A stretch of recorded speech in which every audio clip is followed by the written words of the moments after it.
Silakan duduk Bapak Ibu. Shalom. Saya mengajak kita semua untuk membuka Alkitab kita dari Wahyu pasal yang ke-3 ayat yang ke-1 sampai 6. Wahyu pasal yang ke-3 ayat 1 sampai 6. Kepada jemaat di Sardis, dan tuliskanlah kepada malaikat jemaat di Sardis, inilah firman Dia yang memiliki ketujuh roh Allah dan ketujuh bintang itu. Aku tahu segala pekerjaanmu. Engkau dikatakan hidup padahal engkau mati. Bangunlah dan kuatlah, apa yang masih tinggal yang sudah hampir mati. Sebab tidak ada satupun dari pekerjaanmu aku dapati sempurna di hadapan Allahku. Karena itu ingatlah bagaimana engkau telah menerima dan mendengarnya. Turutilah itu dan bertobatlah. Karena jikalau engkau tidak berjaga-jaga, aku akan datang seperti pencuri, dan engkau tidak tahu pada waktu manakah aku tiba-tiba datang kepadamu. Tetapi di Sardis ada beberapa orang yang tidak mencemarkan pakaiannya. Mereka akan berjalan dengan aku dalam pakaian putih, karena mereka adalah layak untuk itu. Barang siapa menang, ia akan dikenakan pakaian putih yang demikian. Aku tidak akan menghapus namanya dari kitab kehidupan, melainkan aku akan mengaku namanya di hadapan Bapakku dan di hadapan para malaikatnya. Siapa bertelinga, hendaklah ia mendengarkan apa yang dikatakan Roh kepada jemaat-jemaat. Demikian firman Tuhan. Bapak Ibu Saudara yang dikasihi dalam Tuhan Yesus Kristus, kalau kita lihat dari ensiklopedia Alkitab atau tulisan-tulisan dalam sejarah, kita melihat bahwa kota Sardis ini adalah sebuah kota yang terletak di atas bukit dan terlalu kecil kota ini untuk sebuah kota yang harus berkembang. Kota Sardis ini mengalami pelambatan dalam pertumbuhannya, sehingga dia tertinggal dari kota-kota yang lain yang lebih muda dari kota Sardis ini. Dan kalau kita membaca literatur yang ditulis oleh penulis-penulis Kristen, pada tahun 17 Masehi kota ini hancur karena gempa bumi. Mereka menyaksikan puing-puing dari kehancuran demi kehancuran yang terjadi di kota Sardis. Dan kepada jemaat di kota Sardis ini kita melihat bagaimana Tuhan Yesus memperkenalkan dirinya sebagai pemilik ketujuh roh Tuhan dan 7 bintang. Apa yang menjadi permasalahan dari jemaat di Sardis ini sehingga Tuhan harus memperkenalkan dirinya sebagai roh yang pemberi hidup? Nah, ternyata permasalahan yang dihadapi oleh orang-orang di Sardis adalah mereka menikmati reputasi mereka yang baik, yang hebat, yang sebenarnya tidak layak dan tidak sesuai dengan kenyataan yang ada. Dikatakan engkau hidup padahal engkau mati. Nah, saudara yang dikasihi Tuhan, penilaian Tuhan itu jauh lebih penting dari penilaian manusia atau klaim pribadi kita. Dan penilaian Tuhan ini serius, sangat jujur, apa adanya. Apa yang dikatakan oleh Tuhan kepada jemaat di Sardis itu adalah sebuah kenyataan, realita yang terjadi di tengah-tengah jemaat. Jemaat ini tidak mengenal dirinya dengan baik dan benar. Apa yang terjadi dalam kehidupannya, kerohaniannya, mereka tidak bisa mengenal kerohaniannya dengan baik. Oleh sebab itu, kita melihat di sini Tuhan sendiri, ya, Tuhan sendirilah yang memerintahkan agar jemaat ini bangkit, kuatkan apa yang masih tersisa. Jemaat-jemaat di Sardis ini, mereka kemungkinan adalah jemaat yang masih menjalankan tradisi, sebagaimana khotbah saya 1 bulan atau 2 bulan yang lalu, bagaimana orang-orang Yahudi begitu mengagungkan tradisi-tradisi. Demikian juga dengan beberapa kita yang sangat mengagungkan tradisi-tradisi. Inilah yang terjadi kepada jemaat di Sardis. Mereka menjalankan tradisi yang religius, tetapi mereka tidak memiliki kehidupan yang memaknai setiap kegiatan-kegiatan keagamaan yang mereka ikuti. Mereka melakukannya hanya sebagai rutinitas saja dan tidak mendarah daging dalam kehidupan mereka. Inilah yang terjadi, hanya rutinitas saja. Nah, apakah jemaat kita, jemaat GBI Agape Batu, adalah jemaat yang berbangga diri? Dalam kenyataannya sesungguhnya berbeda dari realita. Memang gereja Sardis tidak sempurna, tapi Tuhan meminta kepada mereka untuk bangkit dan menguatkan diri mereka lagi. Oleh karena itu saya ingin mengajak kita pada hari ini, kita berkata pada diri kita, kita harus tetap setia melayani Tuhan. Mari kita melihat ayat demi ayat dari Wahyu pasal yang ketiga ayat yang ke-1 sampai 6 ini. Dikatakan, dan tuliskanlah kepada malaikat jemaat di Sardis. Lalu dikatakan, inilah firman Dia yang memiliki ketujuh roh Allah dan ketujuh bintang itu. Kepada jemaat di Sardis ini Tuhan memperkenalkan dirinya sebagai pemegang 7 roh. Dan angka 7 ini jangan kita tafsir secara hurufiah, angka 7 1 2 3 4 5 6 7, bukan. Tetapi angka ini menyiratkan kesempurnaan. Dan Roh Kudus adalah roh yang sempurna, dan roh yang sempurna itu menyempurnakan setiap kita. Ia diutus ke dalam dunia ini untuk apa? Untuk mengamati kita. Dan saudara, Roh Kudus ini mengamati apa yang terjadi, apa yang Dia lihat, dan sekaligus pekerjaannya memurnikan.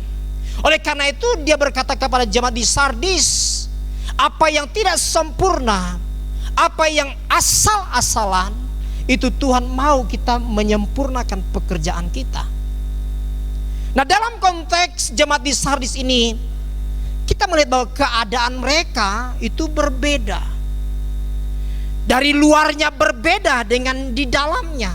Di luar sepertinya kelihatan rohani, tetapi sesungguhnya kehidupannya, bahkan dalam bagian lain dikatakan suam-suam kutu, atau kelihatan hidup tapi mati.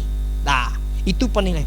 Dan sangat relevan sekali apabila Tuhan Yesus memperkenalkan dirinya sebagai pemegang roh yang memurnikan, sehingga motivasi setiap kita melayani boleh dimurnikan. Kemudian yang dimaksud dengan memegang 7 bintang adalah 7 malaikat. Kalau kita lihat dalam ayat yang ke-1, pasal yang ke-1 ayat yang ke-16. Tetapi sebaiknya kita memahami ke-7 bintang di sini itu adalah sebagai para pemimpin jemaat, ya, para pemimpin jemaat. Nah, kalau Tuhan yang memegang para pemimpin jemaat ini menunjukkan bahwa Tuhan pemilik gereja, Tuhan pemimpin gereja, Dia yang empunya, Tuhan yang memiliki gereja ini, bukan para pemimpin rohani, bukan pendeta, bukan para penata layan, bukan para majelis. Bukan. Yang memiliki gereja adalah Tuhan sendiri. Dan ini menegaskan bahwa ketika Tuhan menjadi pemilik empunya dari gereja itu, Dia bertanggung jawab memelihara, dan Dia akan memberikan perlindungan yang sempurna dengan kekuasaannya yang tak tertandingi itu atas jemaat. Sehingga situasi apapun yang terjadi dalam kehidupan jemaat dipelihara, dijaga, dilindungi oleh Tuhan. Kemudian kalau kita melihat di situ ada frasa ayat yang ke-1 tadi, pasal yang ketiga ayat 1, aku tahu, katakan aku tahu segala pekerjaanmu. Nah, kata aku tahu ini menunjukkan bahwa Tuhan Yesus adalah Tuhan yang maha tahu. Jadi jauh kedalaman hati kita Tuhan mengetahui motivasi kita, apa yang kita kerjakan di tempat yang tersembunyi, apa yang kita lakukan di dalam kamar kita, apa yang kita lakukan di tempat-tempat yang sangat privat sekali, Tuhan Yesus tahu. Dikatakan aku tahu. Ini menunjukkan bahwa Tuhan Yesus adalah Tuhan yang maha tahu. Ia tahu apapun yang dikerjakan oleh jemaat di Sardis, termasuk kita sekalian. Apa yang menjadi motivasi kita, Tuhan tahu. Bahkan ketika orang lain tidak mengetahui apa yang kita kerjakan, Tuhan tahu. Ya, mungkin suami, istri tidak tahu apa yang kita sembunyikan, tapi Tuhan tahu. Karena apa? Aku tahu. Dan ini menunjukkan bahwa Tuhan itu tahu. Aku tahu pekerjaan-pekerjaan kalian yang kalian lakukan tidak ada yang sempurna, tetapi Tuhan juga memberikan apresiasi. Dia memberikan penilaian juga kepada jemaat yang tetap setia, yang tetap loyal dalam kebenaran. Pada ayat yang keempat dikatakan, tetapi di Sardis ada beberapa orang yang tidak mencemarkan pakaiannya. Mereka akan berjalan dengan aku dalam pakaian putih karena mereka adalah layak untuk itu. Nah, ternyata masih ada juga orang yang tersisa yang baik, yang betul-betul murni, yang mengerjakan sesuatu pekerjaan pelayan dengan tulus, dengan sungguh hati, yang tidak mencari kepentingan, yang tidak mencari motivasi dalam melayani Tuhan dengan sesuatu hal yang salah, yang bukan sesuai dengan kehendak Tuhan.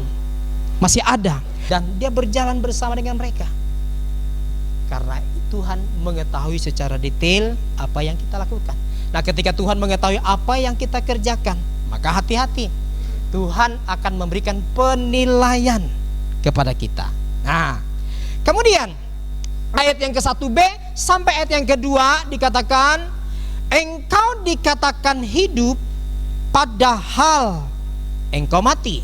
Lalu ayat yang kedua, bangunlah dan kuatkanlah apa yang masih tinggal, yang sudah hampir mati, sebab tidak satu pun dari pekerjaanmu yang aku dapati sempurna di hadapan Allahku. Saudara, perhatikan di sini. Saya katakan tadi bahwa Tuhan kita adalah Tuhan yang maha tahu. Dia mengetahui apa yang kita lakukan, apa yang kita kerjakan. Motivasi kita ketika kita melayani, Tuhan tahu. Dia tahu sekali. Nah, oleh karena itu dia menegur kepada jemaat di Sardis ini bahwa tidak ada satupun yang dapat disembunyikan di dalam kehidupan jemaat di Sardis kepada Tuhan. Dia menegur bahwa yang pertama, ayat yang ke-1b dikatakan bahwa aku tahu segala pekerjaanmu, engkau dikatakan hidup padahal engkau mati. Nah, di sini dikatakan reputasi positif jemaat Sardis ini tidak sesuai dengan realita yang terjadi. Ya, kelihatan hebat, kelihatan wah. Jadi pendeta itu juga tidak ada yang sempurna. Ya, pendeta itu juga tidak ada yang kurus. Ketika berjalan bersama-sama dengan para pendeta, saya ingat bulan Juli saya dengan teman-teman hamba Tuhan dari PGIS dan BKSG, kita ada tur ke Jawa Tengah, yaitu Solo dan Semarang. Apa yang dilakukan oleh sebagian hamba Tuhan itu, sepanjang perjalanan di mobil itu, wah, seperti jemaat biasa, edan pokoknya, edan. Makanya sampai waktu sambutan ini sepertinya melampiaskan stres di gereja, karena di gereja tertekan. Dan ketika bebas lepas, plong, nyanyi lagu Didi Kempot luar biasa. Tetapi ada satu peristiwa yang saya tidak lupa. Suatu ketika kami sedang makan di Kota Tua Semarang. Saya sedang duduk, habis makan ya sambil mainan handphone. Lalu datang beberapa polwan 3 atau 4, saya lupa, 3 atau 4 polwan itu datang, duduk, karena polwannya cantik-cantik. Lalu ada 1-2 pendeta yang saya amati ya. Saya ceritakan sama istri saya, Mbak, boleh foto enggak Mbak? Pendeta loh, boleh foto enggak Mbak? Lalu Mbak polwannya berkata, Untuk apa ya Pak? Untuk koleksi saja. Untuk koleksi. Pendeta juga manusia tuh.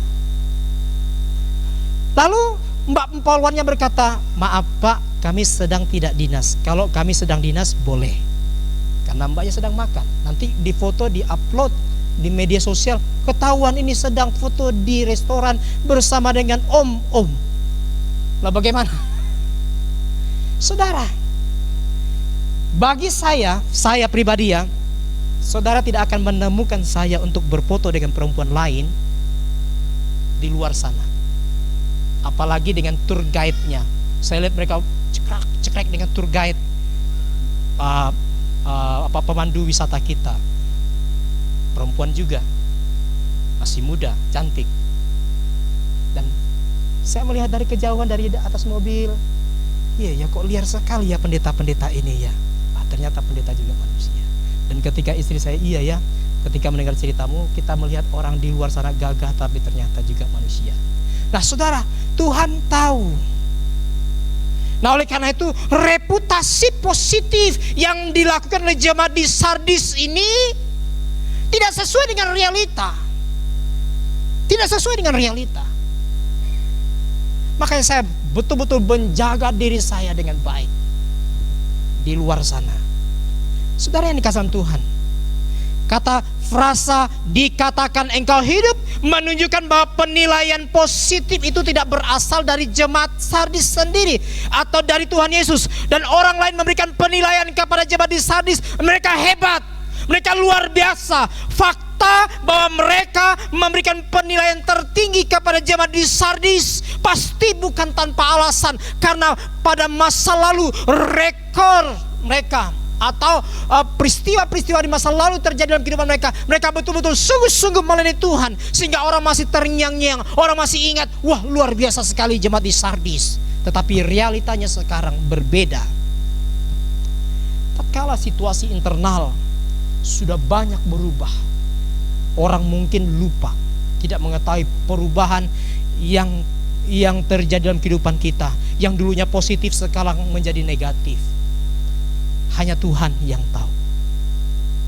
Bahkan ketika saya berdiri di mimbar ini, hanya Tuhan yang tahu apa motivasi saya. Saudara, sehingga mereka tetap menganggap jemaat di Sardis sebagai jemaat yang baik. Celakanya, ketidaksesuaian antara realita dan reputasi atau identitas memang sering terjadi. Ada orang-orang tertentu yang menganggap diri mereka baik, tetapi Tuhan lah yang memberikan penilaian. Ya, seringkali orang bertanya kepada saya, Pak, bagaimana orang itu? Pak, bagaimana orang ini? Saya katakan, yang berhak memberikan penilaian itu Tuhan. Dan saya sebagai gembala juga, saya harus berdoa kepada Tuhan untuk melibatkan orang-orang tertentu dalam penata layan. Oleh karena itu dalam diskusi kita ketika di KTB, saya katakan yang menjadi MC tidak boleh banyak-banyak. Bukan berarti melarang orang untuk terlibat dalam pelayanan, tidak. Tetapi betul-betul pekerjaan pelayanan di sini harus dikhususkan bagi orang-orang tertentu. Karena worship leader artinya pemimpin yang membawa umat ya untuk datang kepada Tuhan. Dan saya sebagai hamba Tuhan, saya bertanggung jawab kepada Tuhan untuk memilih siapa. Karenanya pada tahun yang akan datang, seperti yang sudah kita lakukan beberapa waktu yang lalu, akan ada pelatihan-pelatihan, akan ada evaluasi, akan ada persekutuan-persekutuan yang mengikat, yang menguatkan, yang membuat semakin dekat satu dengan yang lain, sehingga antar penata layanan ini memiliki chemistry yang baik. Hingga tidak singer di sini bertiga sekarang mepet ya, agak jauh dikit ya, gak apa-apa. Misalnya di sini satu jauh sekali. Kenapa? Tidak enak. Jadi kita ke depan akan ada persekutuan atau penatalayan. Oleh karena itu di setting waktunya, dan ketika waktunya di setting baik-baik, berilah yang terbaik untuk Tuhan. Catat tanggal itu dan sediakan waktu itu untuk Tuhan. Karena di kemudian hari nanti saya akan membuat standar bagi penata layanan gereja ini. Ya, kita harus memberikan standar. Bagaimana orang-orang yang mulai melayani di tempat ini memiliki standar kerohanian yang baik dan standar motivasi yang baik, attitude yang baik dalam melayani Tuhan. Yang tidak baik, minggir dulu. Kita akan bikin atau standar penata layanan. Harus mengikuti kelas-kelas itu, ya. Dan ketika saya mempertimbangkan, loh, nanti kalau ada yang pergi, ya silakan. Itulah pemurnian yang terjadi. Kalau dia sungguh-sungguh anak Tuhan, sungguh-sungguh hamba Tuhan, maka dia tidak akan tersinggung dan dia tidak akan sakit hati. Maka dia akan lebih bersemangat lagi. Oke, iya, ternyata aku dituntut untuk melakukan yang sempurna di mata Tuhan. Amin. Saudara, kemudian dikatakan ayat yang kedua bagian B, bahwa pekerjaan mereka didapati tidak ada yang sempurna. Kata pekerjaan ini jamak. Muncul 2 kali kalau kita lihat pasal yang ke-1 ayat yang ke-1 dan 2. Ini menunjukkan bahwa jemaat di Sardis ini bukan jemaat yang pasif, aktif. Betul-betul aktif mereka dalam setiap kegiatan, aktif. Tetapi pekerjaan-pekerjaan yang mereka lakukan itu tidak sempurna. Tidak sempurna di sini bukan berarti dia tidak jago, bukan. Oh, dia MC tidak sempurna, bukan. Hebat, jago, mantap, tetapi tidak sempurna di sini, tidak sungguh-sungguh mempersiapkan diri. Itu kata tidak sempurna di sini, tidak sungguh-sungguh. Oleh karena itu pesan saya kepada guru-guru sekolah minggu lalu, 2-3 minggu lalu ketika rapat, persiapkan pelajaran itu jauh sebelum hari, jangan malamnya. Hei koncoku, besok kita ngajar apa? Pelajaran berapa besok kita? Lupa. Guru sekolah minggu. Oleh karena itu nanti pelatihan bagaimana attitude sebagai seorang guru, panggilan seorang guru, bagaimana cara mengajar, motivasi mengajar, strategi pembelajaran. Loh, saya ngajar semua ini di STBI kok. Oleh karena itu nanti siapkan diri Anda untuk dilengkapi. Ya. Mereka melakukan pekerjaan-pekerjaan, tetapi pekerjaan-pekerjaan itu tidak sempurna. Karena itu saya ya memiliki standar yang cukup tinggi sebenarnya dalam diri saya untuk pelayanan-pelayanan. Kadang-kadang dalam hati saya jengkel. Kenapa? Ada sesuatu hal kok nggak berubah-berubah, kok nggak berusaha memperbaiki. Nah, kita harus berusaha memberikan yang terbaik untuk siapa? Bukan untuk Yohanton, bukan untuk panitia perancang, bukan, tapi untuk Tuhan, Raja di atas segala raja yang kita lain. Kita harus memberikan yang terbaik. Amin. Kita berikan yang terbaik untuk Tuhan. Oh, kita besok acara Natal PGIS atau BKSG kaum wanita ya. Sudah jauh-jauh hari cari baju merah. Di Shopee, di Tokopedia, kita mempersiapkan yang terbaik. Sepatunya lah, celananya lah, rambutnya lah. Kita persiapkan yang terbaik demi penampilan kita. Tapi kita juga harus persiapkan hati kita, sikap kita, kualitas pelayanan kita juga harus kita perhatikan. Amin. Itu di tahun 2023 harus kita perhatikan baik-baik ini, sehingga kita melayani Tuhan dengan sungguh-sungguh, bukan dengan asal-asalan tadi. Ya, saya akan membuat standar bagi penata layanan ini. Seperti yang saya katakan, 1 bulan 2 bulan yang lalu kita punya standar. Dan saudara harus tertantang harusnya. Jangan pendeta kok membatas-batasi orang melayani. Oh tidak, Anda bukan bayi rohani, Anda sudah dewasa. Anda sudah harus lebih dari yang biasa-biasa saja. Bilang sebelahnya jangan biasa-biasa saja. Ayo bilang sebelahnya jangan biasa-biasa saja, beri yang luar biasa. Beri yang terbaik untuk Tuhan. Amin. Yang terbaik. Loh, saya aja turun tangan kok ngelesin anak-anak. Cuma udah 2 bulan ini banyak liburnya Pak ya. Saya minta maaf sekali karena memang waktu saya tidak bisa. Dan memang harus ada yang handle itu. Saya buka tapi harus ada yang menghandle.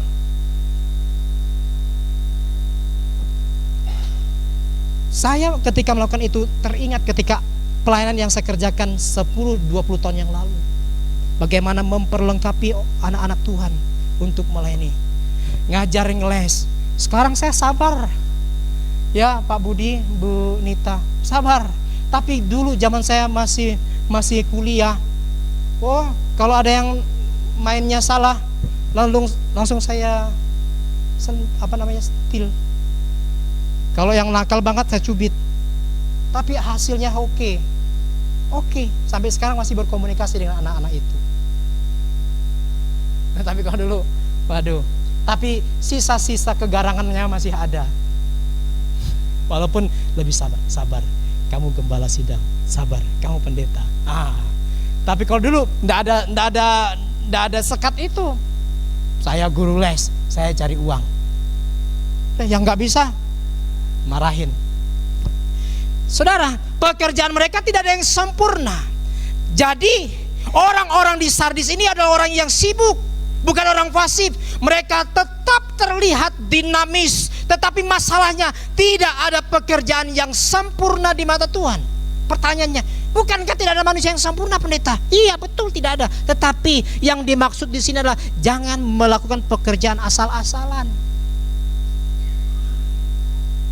Tema tahun depan itu sudah jadi, sudah ada judul, ayat, tujuannya, lalu maksudnya apa. Sampai Desember tahun depan sudah jadi. Tinggal hubungi aja pengkhotbah-pengkhotbahnya. Betul-betul saya persiapkan. Jangan sampai kita melakukan asal-asalan. Memang satu hal PR di gereja ini yang paling saya sesali, yang paling saya sayangi di gereja ini adalah jam doa hari Rabu. Saya sedih lihat gereja ini tidak ada satupun jemaat yang datang ikut jam doa. Coba kita siapkan waktu kita untuk Tuhan, berdoa. Nah saudara, kesempurnaan di sini dilihat dari kapasitas yang sudah Tuhan percayakan kepada kita. Kita banyak diberi, kita juga dituntut untuk melakukan yang terbaik untuk Tuhan dan untuk sesama. Sama seperti perumpamaan tentang talenta yang diberikan oleh Tuhan kepada hamba yang 5 talenta, 2 talenta dan 1 talenta. Tuhan berikan kapasitas kepada kita masing-masing. Ada yang A, ada yang B, ada yang C. Oleh karena itu, mulai tahun depan, karena Ruben itu sudah harus pulang tahun depan, harus ada yang menggantikan untuk pegang kamera, pegang komputer. Kemarin waktu kami isoman, tidak ada yang pegang kamera.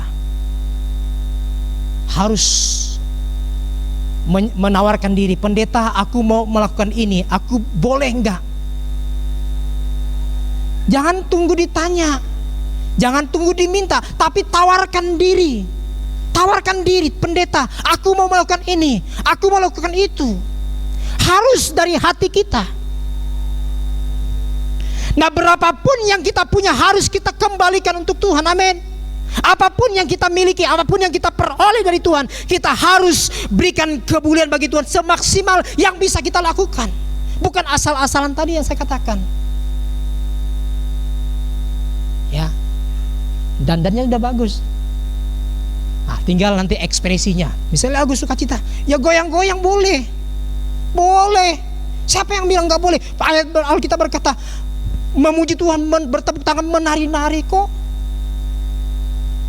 boleh. Asal jangan cingkrak-cingkrak yang berlebihan. Itu. Jadi jemaat Sardis memiliki banyak kelebihan.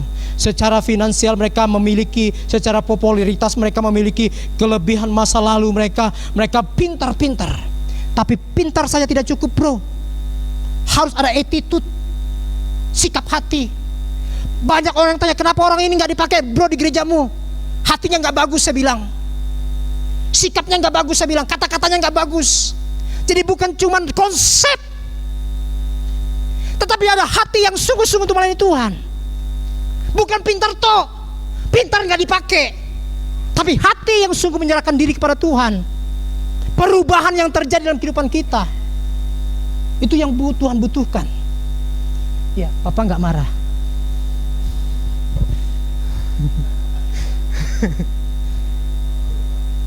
Jadi, saudara yang dikasihi Tuhan, kita harus memberikan yang terbaik untuk Tuhan. Nah, kemudian kita baca ayat yang kedua dan tiga. Bangunlah dan kuatkanlah apa yang masih tinggal, yang sudah hampir mati. Sebab tidak satu pun dari pekerjaanmu aku dapat disempurna di hadapan Allahku. Karena itu ingatlah bagaimana engkau telah menerima dan mendengarnya. Turutilah itu dan bertobatlah. Karena jikalau engkau tidak berjaga-jaga, aku akan datang seperti pencuri dan engkau tidak tahu pada waktu manakah aku tiba-tiba datang kepadamu. Nah, di sini kita melihat bahwa Tuhan memberikan perintah kepada jemaat di Sardis. Tidak seperti kebanyakan orang yang hanya taunya menilai, mengoreksi, yang mengkritik, tapi tidak punya konsep untuk memberikan solusi. Nah, saya tidak suka orang seperti itu, yang taunya usul, interupsi, pendeta begini-begini. Anda harus seimbang antara koreksi dengan usul, dengan berikan solusi. Begini solusinya. Oh, saya akan menghargai orang yang seperti itu.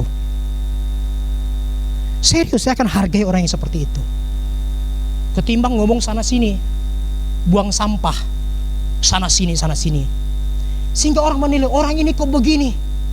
Orang tanya kepada saya, orang kok begini? Iya, dia sakit jiwa, saya bilang begitu. Kenapa? Tidak ada yang dia kerjakan. Pekerjaannya cuma ngomongin orang lain. Pekerjaannya hanya menjelek-jelekan orang lain, menjelekkan si A, si B, si C, dari A sampai Z jelek semua. Tidak ada yang baik, dia yang baik. Tetapi orang yang seperti kata firman Tuhan, seperti jemaat di Sardis, kelihatannya hidup tapi mati. Bilang sebelahnya, bangun, jangan mati. Saya berharap khotbah hari ini menggugah Bapak Ibu. Di tahun 2023 kita harus bangkit. Nah, mari perhatikan, jemaat di Sardis harus berbenah. Tapi Tuhan memberikan kepada mereka kritikan dan juga solusi. Yang pertama yang disampaikan oleh Tuhan di situ, mereka harus waspada. Kata bangunlah dalam teks ini artinya waspada. Mereka tidak boleh seperti penduduk di Sardis kuno yang membanggakan benteng-benteng mereka, kehebatan-kehebatan mereka. Tidak boleh. Kita harus waspada, andap asor. Kita tetap harus membumi. Kita harus membumi, kita harus tetap rendah hati. Ya, kita harus memberikan yang terbaik. Waspada, jangan sampai kita jatuh dalam kesombongan. Jangan sampai kita jatuh dalam berbagai-bagai dosa karena kita tidak waspada. Seperti yang saya katakan tadi, pendeta-pendeta pun kalau tidak waspada bisa jatuh dalam dosa. Karena pendeta juga manusia, bisa meleset, bisa jatuh. Mbak Poluan boleh foto. Itu dari penilaian saya, jelek sekali pendeta yang seperti ini. Loh, kok foto sama perempuan lain yang lebih cantik? Kenapa nggak foto sama istrinya? Saudara jangan berharap menemukan saya di Facebook saya atau dimanapun di handphone, memori handphone saya menemukan saya berfoto dengan perempuan lain yang saya tidak kenal. Kecuali jemaat, bolehlah. Kalau dengan perempuan lain yang saya tidak kenal, kata Pak, foto ya. Jangan berharap menemukan saya di sana. Atau berjam-jam ngobrol dengan perempuan lain yang bukan istri saya. Jangan berharap Anda menemukan saya. Kita harus waspada. Waspadalah, waspadalah. Sebab kejahatan tidak terjadi tunggu kesempatan. Tetapi Anda memberikan kesempatan kepadanya. Waspadalah, waspadalah. Lalu kemudian nasihat yang berikutnya dikatakan mereka harus menguatkan yang masih tersisa. Menguatkan yang masih tersisa. Yang masih tersisa di sini bukan orang atau siapa, tetapi karunia, talenta yang masih ada itu kuatkan, bangkit, bangun. Itu Jangan sampai Tuhan ambil kaki Dian itu sehingga kaki Dian tidak berfungsi, tidak bercahaya. Oleh karena itu talenta yang kita miliki kita harus gunakan dengan sebaik-baiknya untuk hormat kemuliaan bagi nama Tuhan. Kemudian dia memberikan nasihat yang berikutnya, ayat yang ketiga bagian A. Karena itu ingatlah bagaimana engkau telah menerima dan mendengarnya. Mereka juga harus memberikan respon yang benar terhadap firman Tuhan. Nah, ternyata penduduk ini dulu mendengar dengan baik, tetapi dikatakan bahwa jemaat di Sardis pada masa sekarang juga harus mendengar dengan baik. Jangan cuman dulu. Saya itu pendukungnya MU dari dulu sampai sekarang. Kadang-kadang jengkel saya lihat MU main, jeleknya minta ampun. Yang diposting di media-media sosialnya MU sekarang apa? Masa lalu, juara dulu, sekarang nggak dibicarakan. Dan jangan seperti jemaat di Sardis. Jemaat di Sardis bangga masa lalu, bangga dulu, tetapi lupa yang sekarang yang terjadi. Firman Tuhan berkata kita harus memberikan respon. Jangan kita berkata aku dulu, aku juga dulu, itu dulu, sekarang bagaimana? Nah, dia memberikan perintah kepada kita untuk waspada. Kita harus menguatkan yang masih tersisa, dan kita harus merespon firman Tuhan dengan baik. Nah, mengapa semua itu harus kita lakukan? Tentu ada alasannya. Ayat yang ketiga bagian B, dikatakan turutilah itu dan bertobatlah, karena jikalau engkau tidak berjaga-jaga, aku akan datang seperti pencuri dan engkau tidak tahu tidak tahu pada waktu manakah aku tiba-tiba datang kepadamu. Ada alasan. Kristus memberikan kepada kita alasan untuk berubah. Mengapa kita harus berubah? Dia yang pertama memberikan peringatan. Ayat yang ketiga B tadi, ia akan datang seperti pencuri yang tidak terduga. Saudara, kedatangan di sini dapat merujuk pada hukuman pada masa sekarang di bumi. Jadi seperti pencuri dia datang ini. Jadi hati-hati, kita harus jaga-jaga diri. Kemudian dia memberikan nasihat pada ayat yang keempat bagian A. Tetapi di Sardis masih ada. Ya, dia memberikan bukti-bukti yang ternyata masih ada orang-orang yang baik di Sardis. Ya, masih ada orang-orang yang baik di Sardis. Oke, turuti mereka, hiduplah bersama dengan mereka yang tidak mencemarkan. Kemudian Kristus memberikan janji kepada orang-orang yang hidup demikian. Ayat yang keempat B, di situ dikatakan bahwa mereka akan berjalan dengan aku. Artinya Tuhan memberikan kepada mereka janji bahwa orang yang berjalan dengan Tuhan akan berjalan bersama dengan Dia, dan dia layak untuk bersama-sama dengan Tuhan. Ini ya, orang yang setia akan duduk sehidangan dengan Tuhan, layak berjalan bersama dengan Tuhan. Dan janji-janji itu kemudian dikuatkan lagi bahwa para martir ini berjalan bersama dengan Tuhan, dan mereka akan mengalami kemenangan dalam kehidupan mereka. Ya, kemudian mereka akan mendapatkan kepastian keselamatan. Ini. Jadi saudara yang dikasih dalam Tuhan Yesus Kristus, kita harus tetap setia. Kita tetap harus bersemangat dalam melayani Tuhan. Apapun yang terjadi, jangan lihat masa lalu. Masa lalu itu menjadi pembelajaran di mana kehebatan kita, di mana kekurangan kita. Kita menjadi belajar akan masa lalu, dan pada masa sekarang kita harus memperbaiki itu. Demikian juga dengan gereja, kita harus memperbaiki. Ya, kapan saya bicara dengan istri saya, kita yakin percaya bahwa di tahun-tahun depan gereja ini akan hidup bergeliat. Ya, kita mulai besok dengan di STBI. Bulan lalu kita sudah mulai dengan di Ngantang, dan di tahun-tahun yang akan datang kita akan terus bergerak. Tidak boleh hanya untuk gereja kita saja, tapi untuk luar kita harus kerjakan supaya nama Tuhan dipermuliakan. Amin. Sedang kita semua bangkit berdiri.